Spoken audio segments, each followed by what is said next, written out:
반갑습니다. 제갈공명입니다. 오늘은 지금 금요일이고요.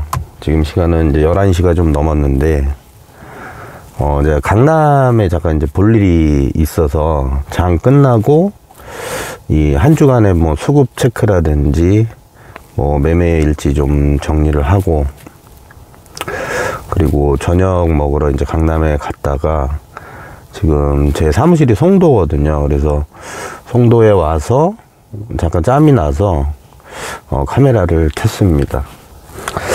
제가 이 유튜브를 한 지가 지금 한 2달 반 정도 됐거든요. 그리고 영상은 한 일주일에 한두 개씩 이제 올려서 한 뭐 15개? 10개 뭐 10몇 개 되는데, 구독자분이 지금 3,000분이 다 됐어요. 그래서 좀 생각보다 너무 빨리 구독자가 는 것 같아서, 원래는 이제 얼굴 공개를 안 하려고 했어요. 안 하려고 했는데, 이게 취미로 생각하고 했던 건데, 일이 너무 커져가지고, 그 주변에서도 좀 얼굴을 이제 까고서 하는 게 어떻겠냐 권유도 많이 하고, 뭐 이렇게 돼서 오늘은 제가 이제 얼굴을 공개를 하고, 물론 마스크는 썼지만 좀 민망해서 마스크는 쓴 거거든요. 그래서 오늘부터는 좀 얼굴을 보고 소통을 하기로 마음을 먹었습니다. 예. 사무실에 아직 카메라 세팅이 안 돼서, 사무실에 카메라 세팅이 되면 이제 사무실에서 진행을 할 건데, 그 전에는 당분간 이제 차에서 이렇게 인사를 드리겠습니다. 제가 모르겠어요. 구독자가 3,000분 정도 되는데, 생각보다 너무 빨리 늘어서 얼굴도 공개도 안 하고 뭐 그냥 영상만, 멘트만, 이 목소리만 녹음했는데, 그리고 많이 올린 것도 아니고 매일 올리는 것도 아니고 그랬는데 호응을 해주셔가지고 제가 개인적으로는 좀 뭐 감사하기도 하고, 한편으로는 좀 부담스럽기도 하거든요. 그래서 지금 뭐 얼굴 보고 소통하는 기로 맘먹은 것도 있고요. 제가 취미 삼아 시작한 거를 좀 더 이제 신경을 좀 써야겠다, 이렇게 마음을 먹은 계기는, 메일이, 몰라요. 구독자 3,000명인데 메일이 이렇게 많이 오나? 뭐 이런 생각 들 정도로 막 질문이나 뭐 사연, 뭐, 그리고 본인의 어떤 투자 이력 같은 거, 뭐 가르쳐 달라, 뭐 이런 것도 많이 오세요. 물론 제가 옛날에 이제 커뮤니티 카페 운영을 했었거든요. 2008년부터. 그거를 했기 때문에 그때 아시던 분들이 꽤 있을 거예요. 왜냐면 머니투데이에서 뭐 전문가 생활도 잠깐 했으니까. 그래서 그런 분들이 좀 있지 않나 이렇게 생각이 들고, 하여튼 메일이 뭐 100통 이상 온 것 같아요. 예. 생각지도 못했던 메일이 많이 와요. 그래서 메일 온 거에 대한 질문이나 뭐 이런 것들을 쭉 보니까, 제가 지난 1월에 처음에 이제 영상 올려드린 게 지수 고점, 그리고 환율 쌍바닥, 그리고 미 10년물 국채의 변동성에 대해서 영상을 계속 올렸었어요. 그거 앞전 영상에서도 누차 강조를 했었지만, 그 영상을 올린 건 많은 유튜버나 많은 미디어에서 주식을 어떤 사라는 듯한 그런 권유하는 영상들이, 시장이 좋으니까 뭐 빨리 들어오라는 식의 그런 영상들이 굉장히 많이 보였었고, 제 눈에는 지수가 이제 고점을 찍은 것 같은데 왜 이런 영상을 계속 올릴까, 그런 노파심에서 제가 이제 영상을 올린 거였거든요. 그러니까 과거에 한 15년 전에 제가 겪었던 어떤 시행착오, 그때 힘들었었던 그런 거를 좀 얘기해주고 싶었고, 왜 지금 주식을 살 때가 아니고 팔아야 될 때인지 말씀을 드렸던 것 같습니다. 왜냐하면 이 장기 투자자 같은 경우는 안 팔아도 상관없죠. 장기 투자자 같은 경우는 지금. 하지만 대부분의 이 개인 투자자분들이 장기 투자자들이 많지가 않아요. 단기나 중기 투자자들이 많지. 그렇다고 해서 장기 투자를 권유를 한다고 해서 말을 듣지도 않잖아요. 대부분이. 저도 그랬었고, 제 주변에도 그렇고요. 그렇기 때문에 제가 그런 영상을 올렸었던 것이고,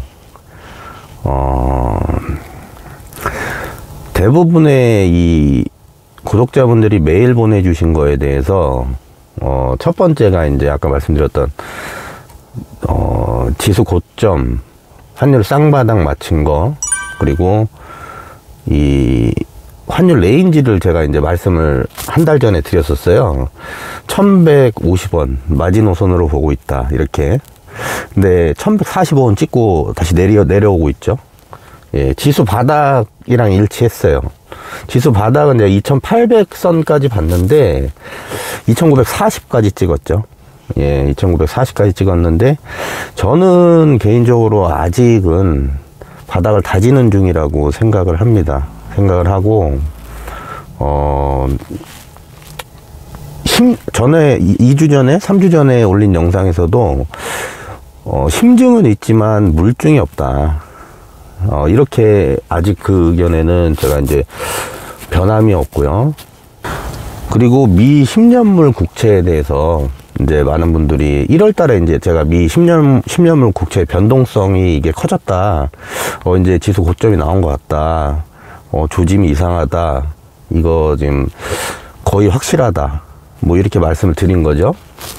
왜냐하면 그때 LG전자 상한가 갔었고, 삼성전자가 근 한 2주 동안 한 30%, 25% 가까이 올랐었어요, 단기간에. 그러면서 모든 지표가, 삼성전자 거의, 삼성전자를, 월봉을 봤을 때 너무 가열권이었었거든요. 그래서, 외국인들도 계속 매도를 했었고, 그리고 개인들의 너무 삼성전자 매수세가 너무 셌었어요. 예, 거기에 대해서 그거를 이제 1차적으로 제가 이제 생각을 한 거고, 두 번째 환율, 세 번째 확신을 가졌을 때가 이제 미 국채인 거예요. 그래서 이제 팔아야 된다, 그때 확신을 가졌죠. 그 당시에 제가 올린 영상을 보시면 중국 위안화의 변동성까지 커졌어요. 이제 국채 따라서. 예, 그때는 거의 100% 확신을 가졌었죠. 단기 고점 맞다. 그래서 그거를 영상에 1월 말에 또 올려드렸었고, 그리고 구독자분들이 두 번째로 많이 이제 질문하신 게 뭐냐면, 구독자 몇 분이 그거를 환율이랑 그 미 국채 변동성을 구체적으로 좀 설명을 해달라, 어떻게 한 건지 이렇게 물어보시는 분이 계신데, 저는 전에 영상에서도 이제 말씀을 드렸지만, 국내 주식하고, 그리고 미국 주식, 그리고 해외 선물을 해요. 그러니까 국채 빼고는 거의 다 한다고 보시면 돼요. 예, 그러다 보니까 이게 굉장히 작은 어떤 여진에도 굉장히 민감한 편이에요, 자본시장에 대해서. 그거는 왜 그러냐면, 2008년에 이제 금융위기가 있었잖아요. 근데 저가 주식을 처음 한 게 이제 2002년인데, 금융위기 때 그동안 벌었었던 거 상당한 제가 그동안 벌었었던 수익의 상당 부분을 날렸어요. 그래서 거기에 대한 고찰과 고민이 굉장히 많았었죠. 그래서 그때 제가 이제 금융위기 때 처음 시작한 게 이제 해외 선물이에요. 미 국채와 어떤 주식시장이 이제 무너지기 전에 분명히 시그널이 있을 건데, 어디서 그걸 찾을 수 있을까에 대한 고민이 굉장히 많았어 가지고, 그때부터 FX, 그러니까 환율 변동성 먹는 거요. 예, 쉽게 얘기하면 FX, 뭐 크루드 오일, 골드, 뭐 농수산물도 있고, 그리고 그걸 보면서 뭐 빅스 지수라든지 빅스 지수라든지 미 국채까지 이제 보게 된 거죠. 예.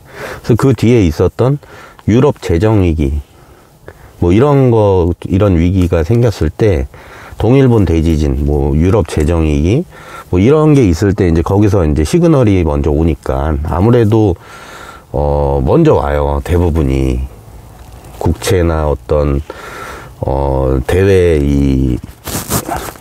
대외적으로 다른 그 해외 파생 상품에서 변동성이 먼저 올 때가 있어요. 네. 그렇게 되면서 더 그 해외 선물을 파게 된 거죠. 그래서 해외 선물 비중을 조금씩 늘려갔죠. 그때부터. 예. 해지성으로도 하는 경우도 있고요. 하락장에서는. 예, 선물 같은 경우는 나스닥이나 뭐 S&P 500 선물 같은 경우는, 그걸 보면서 주식시장을 보면 지금 초심자들은 이해를 못 하실 수도 있는데 수익 내기가 굉장히 쉽습니다. 주식시장에서 훨씬. 예. 그러니까 개별 종목 차트를 연구하는 것보다 전반적인 어떤 자본시장에 대한 이해와 거기에 대한 작은 시그널을 계속해서 공부를 해간다 그러면 하락장과 상승장의 어떤 변곡점, 그런 게 좀 보이기 시작해요. 물론 100% 다 맞힐 수는 없겠지만 뭐 열에 7번만 맞춰도 굉장히 뭐 수익 내는 데 도움이 됩니다. 변곡점을 맞춘다기보단 이 돈의 흐름을 알아야 돼요. 흐름을. 예, 돈이 어느 방향으로 지금 가고 있고, 안전자산에 몰리는지 위험자산에 몰리는지, 그걸 보기 시작하면 그 다음은 이제 주식시장 내부에서 섹터, 그러니까 금리가 올라가면 당연히 성장주는 조정을 받겠죠. 예, 성장주는 금리와 과거 전통적으로 성장주와 금리는 항상 반대의 포지션이었으니까. 예. 그리고 지금은 전에 영상에서도 이제 말씀을 드렸듯이 경기 민감주, 그리고 포스트 코로나 관련주가 지금 상당히 시세를 줬죠. 근데 저 같은 경우는 이번 주에 경기 민감주, 포스트 코로나주를 대부분 매도를 했습니다. 대부분 매도를 하고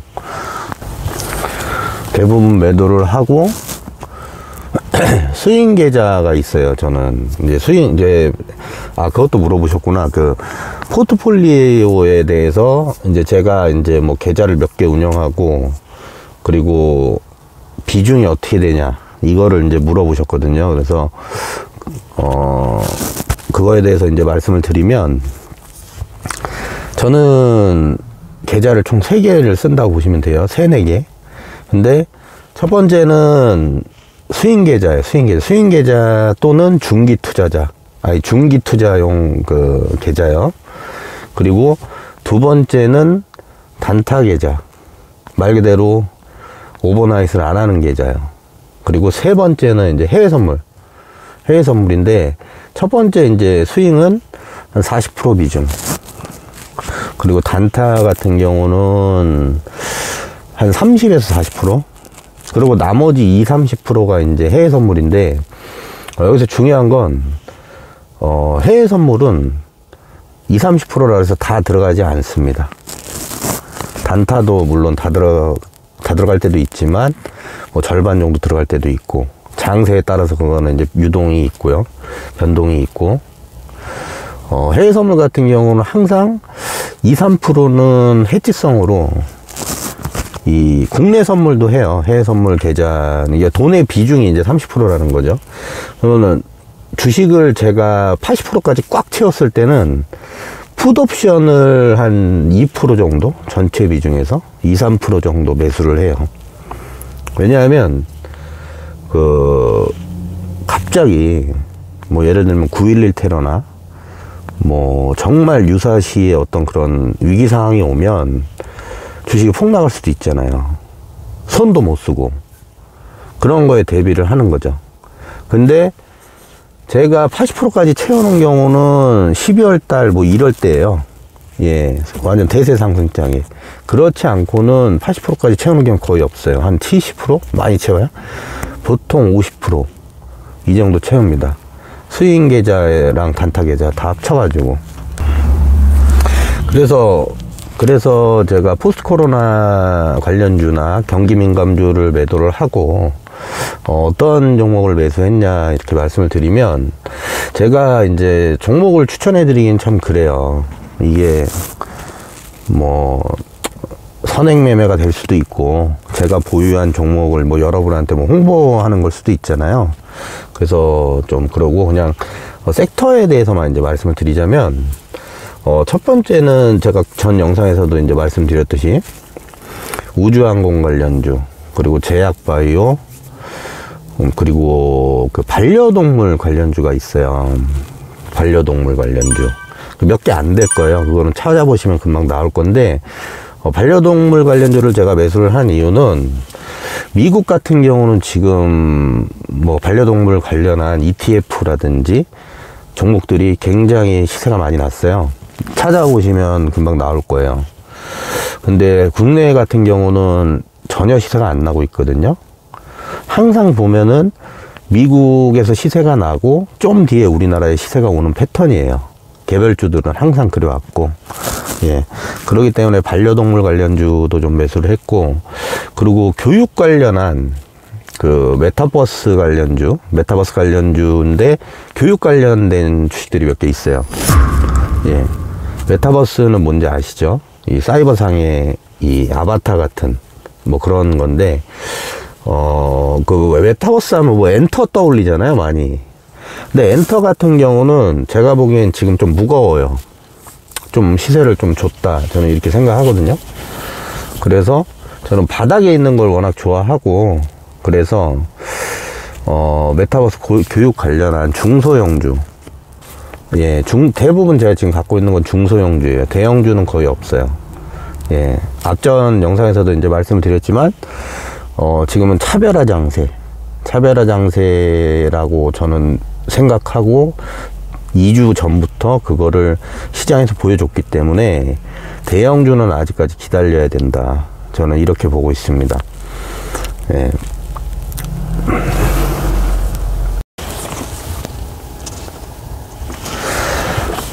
그리고 제가 지금 어떤 자료나 무슨 시나리오나 뭐 대본 뭐 이런 게 없다 보니까 좀 바로바로 말씀을 못 드리겠어요. 생각을 좀 정리를 하고 말씀을 드려야지. 원래 기존에 뭐 작년, 재작년 같은 경우는 이 시즌에는 시즌별 테마라고 해서 마스크, 이 황사나 미세먼지 관련주 이런 게 항상 유행을 탈 시즌이에요. 예, 시즌별로 다 그런 게 있잖아요. 테마가 있잖아요. 그래서 원래는 황사 관련주나 마스크 관련주를 해야 되는데 올해는 하면 안 돼요. 왜냐하면 작년에 코로나로 인해서 시세를 한 차례 크게 줬기 때문에 절대 못 올라갑니다. 마스크나 황사 관련주는 가도 윗꼬리가 막 생기고 매물대가 워낙 많아서, 예, 한마디로 이제 위에 물린 사람이 너무 많기 때문에 그걸 누가 올려줍니까? 예, 그러니까 저는 이제 시장에 뭐 세력 이런 거 크게 생각 안 하거든요. 근데 내가 만약에 세력이면 그걸 올려줄까요? 작년에 그렇게 크게 해먹은 거를. 예. 그러니까 여러분들이 세력이라 그러면 꼭 뭐 좀 안 좋은 쪽으로, 뭐 예전에 뭐 강남에 뭐 부띠크라든지 뭐 이런 안 좋은 좀 뒤쪽 뭐 사람들 생각을 하시잖아요. 근데 시장에서 세력이라는 거는 그냥 돈이 많은 주체예요, 주체. 예, 꼭 뭐 불법적인 주가 조작을 하는 사람, 이런 사람을 얘기를 하는 것이 아니라 뭐 외국인이 될 수도 있는 거고 기관이 될 수도 있는 거예요. 그 집단을 이제 세력이라고 그냥 일컬어 말을 하는 거지, 꼭 뭐 나쁜 짓을 해서 뭐 주가 조작을 하는 뭐 이런 걸 세력이라고 그런 게 아니거든요. 그러니까 세력을 뭐 염두에 두고 매매를 하시면 나중에 이게 도구로 돌아와요. 괜히 기대 심리만 갖게 되고, 예, 그러니까 그거는 본인이 실력으로 매매를 해야지, 뭐 그런 거에 의존하면 득될 게 하나도 없습니다. 예. 그리고 제가 지금 단타 같은 경우는 이번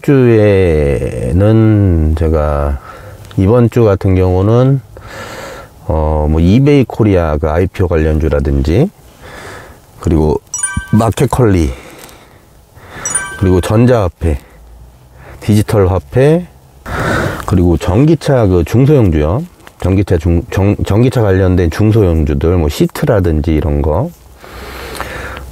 그리고 사료업체, 사료값이 이제 많이 올랐죠. 그거를 이제 단기 트레이딩을 많이 했고, 그리고 다음 주에도 같은 맥락이에요. 같은 맥락이고, 그리고 중요한 건 저는 이제 그 코인 종류들은 거의 고점 근처에 왔다고 이제 보이거든요. 제 눈에는 그래요. 제 개인적인 생각입니다. 예, 여기서 가도 많이 크게는 못 간다. 저는 이렇게 이제 생각을 하고 있습니다. 그래서 코인 관련주는 이제 좀 조심을 해야 된다. 저는 이렇게 이제 보고 있고, 물론 떨어진다고 해서 예전처럼 막 나락으로 가고 뭐 이런 건 아니겠지만, 그래도 뭐 한 20-30%는 단기간 조정이 오지 않을까, 예, 이렇게 생각을 합니다. 예, 저도 코인 매매를 하기 때문에, 뭐 주변에도 코인 하는 사람들이 많고 하기 때문에 제가 이제 그렇게 생각을 하는 거고요. 그리고 단기 트레이딩이나 아니면은 하루 정도 이 오버나이트라는 구간 매매, 제가 이제 기법 강의에서도 이제 말씀을 드렸었는데, 시장에 기법은 없다, 그 전에 영상에서도 이제 말씀을 드렸지만, 단기 트레이딩 같은 경우 하나 제가 이제 저만의 이제 기법이라고 하긴 좀 그렇고, 저만의 어떤 노하우를 말씀을 드리자면, 지금이 이제 개별주 차별화 장세죠. 지금이 개별주 차별화 장세인데, 저는 딱 두 개만 봐요. 첫 번째는 이슈가 살아있는 거. 재료가 아직 안 나온 거죠. 쉽게 얘기하면. 예, 아직 이슈가. 뭐 상장 관련됐으면은, 뭐 쿠팡 같은 경우는 이미 끝났겠죠. 하지만 마켓컬리는 아직 상장 안 했잖아요. 이베이 코리아도 마찬가지고. 뭐 사료, 뭐 전기차 부품 관련주 중소형 업체, 뭐 이런 것들, 전자화폐, 예, 뭐 이런 것들을 재료가 살아있다고 봤을 때 중소형주 중에 신고가 종목만 저는 매매를 합니다. 예. 그러니까 첫 번째, 다시 한번 정리하면, 첫 번째는 이슈가 살아있는 것, 두 번째는 신고가를 눈앞에 뒀거나 그 당일날 신고가를 가려고 거래를 막 터뜨리는, 예, 그런 종목만 단기 트레이딩을 합니다. 예.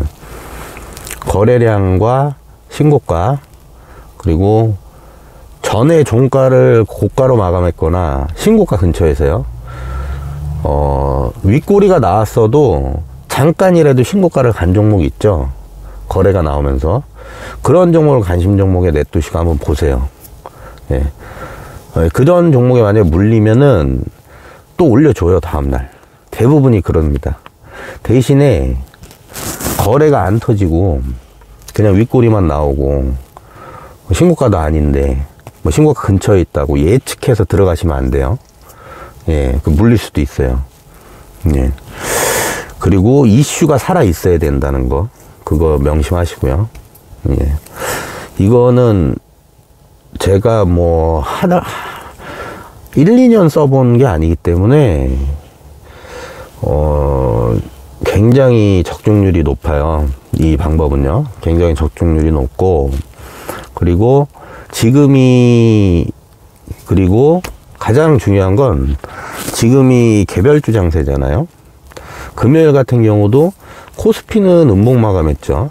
근데 코스닥은 아래 꼬리 달고 양전환 했어요. 근데 저번 주 주봉을 봐도 제가 무슨 말 하시는지 아실 거예요. 네. 근데 제가 이 말씀을 지금 처음 들리는 게 아니죠. 2주 전부터 계속 3주 전부터 계속 얘기했구나. 개별주 장세, 차별화 장세가 올 거라고. 예. 항상 시장은 조정을 주고 나면, 조정을 주는 기간 동안에만이라도 주도주는 쉬고 그 돈들이 개별주에 가든가 어떤 큰 테마가 있으면은 거기에 쏠리게 돼 있어요. 예. 돈이 빠져나가는 게 아니고, 하락장이면 이제 빠져나가겠죠, 물론. 근데, 빠져나가지 않았다면, 그게 다른 종목으로 가요, 돈이. 예, 그러면, 그 개별주에서 시세가 많이 나오는 거죠. 예. 제가 지금까지 말씀드린 내용은 대부분 지난 영상에서 다 말씀을 드린 거예요. 예. 말씀을 드린 거니까 지난 영상을 이제 안 보신 분들은 복귀 차원에서 지난 영상도 한번 보시고요. 그리고 빠진 게 뭐가 있지? 제가 신고가라 그랬잖아요. 그게 신고가가 이것도 시장의 기법은 없다 편에서 이제 말씀드렸는데, 신고가가 사상 최고가가 아닙니다. 52주 신고가를 얘기를 하는 거예요. 52주 신고가. 예. 뭐 5년 전에 고점을 뚫었다. 뭐 이게 아닌 거예요. 예. 의미 없어요. 5년 전, 10년 전 고점은. 예. 52주 신고가를 얘기를 하는 겁니다. 중소형주 같은 경우는. 대형주는 또 모르겠지만, 중소형주 같은 경우는 이제 그렇게 생각을 하시면 돼요. 이 코스닥 뭐 개별주라든지 중소형주 같은 경우는 세력이, 여러분이 이제 말하는 세력이요. 세력이 뭐 주가 조작이나 뭐 어떤 시세에 인위적인 조작을 할 수 있겠지만, 이 파생 상품, 뭐 해외 선물, 거래 대금이 몇십조, 뭐 많게는 뭐 100조도 넘는 것도 있어요. 예, 미국에는. 그런 종목, 그런 어떤 상품은 조작을 할 수가 없어요. 네, 조작을 할 수가 없기 때문에, 뭐, 일루미나티나, 뭐, 그림자 정부, 뭐, 이런 애들이 뭐 조작하면, 뭐, 그것까지는 알 수 없는 거지만, 예. 일단 상식적으로는 그래요.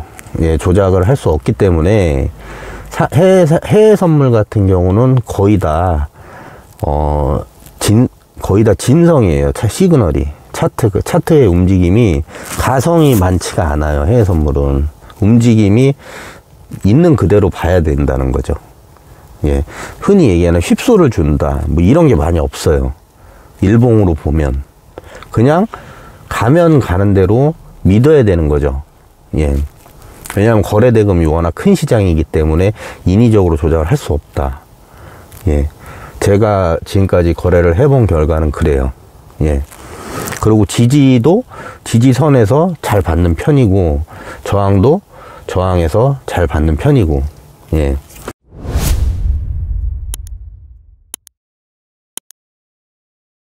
고맙다는 그 말 잘 못하는 사람